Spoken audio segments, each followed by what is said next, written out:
Months after a deadly crane collapse in Bellevue, triggering some hard questions about the safety of construction cranes around here. When the giant crane collapsed in Bellevue last fall, it killed Matthew Ammon. The 31-year-old was new to the Northwest, and we knew very little about him. But our Eastside Bureau Chief Allison Grandy is back from traveling across the country to Pittsburgh to meet with his parents. He was our only child, and we miss him very much.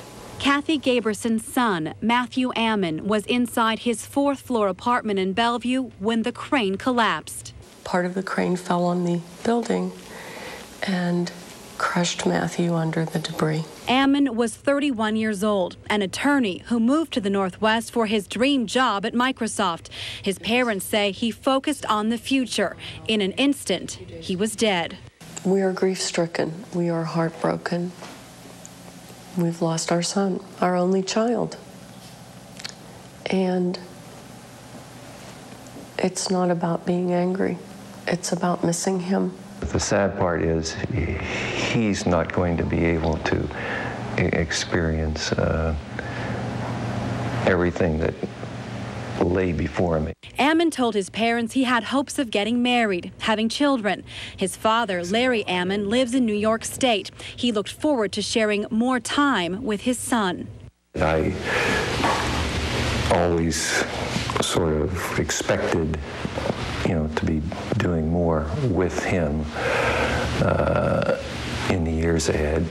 Up to his death, Matthew Ammon enjoyed each day. He loved the outdoors, riding his mountain bike, his motorcycle, and driving his Audi S4 at the racetrack. He never rode in a car without a seatbelt. He wore helmets to ride his bike. He wore protective clothing when he rode his motorcycle. He had the leathers and, everything was safety conscious, safety conscious, safety conscious. The irony of having a crane fall on his apartment building when there's no way to protect yourself is just stunning. So stunning, since Ammon's death, Washington State passed new crane safety legislation requiring inspections and regular testing. Gaberson and Ammon went to Olympia to meet with the bill's sponsors. If that legislation prevents even one more death from a crane accident, nothing will replace our son. Nothing will ever repay that life, but I would not want any other parent or any other family member to experience this kind of grief from a crane accident. So we're very pleased and grateful. There is so much pain and loss, but there are smiles when they talk about their son's life. They are holding on to those memories. His smile, curiosity, love of tradition, and his thoughtfulness. My favorite, honey, because it just sort of typified just like joy. Matt, a toddler, on his father's back. That's now my favorite picture of him. The last picture. Love to be with Grandma. Matt's cat, Angel, survived the crane collapse and brings his mother comfort in Pittsburgh.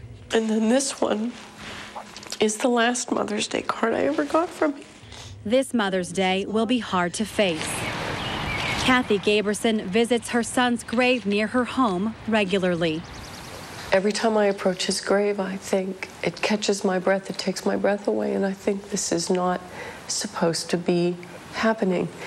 This is wrong. There is something terribly wrong with this. He can't be here. Ammon's parents are comforted. Their son had found a new home, new friends, had a dream job, and the chance to enjoy the outdoors here in the Northwest. It helps them to know he was so happy here. In Bellevue, Eastside Bureau Chief Allison Grandy, KIRO7, Eyewitness News.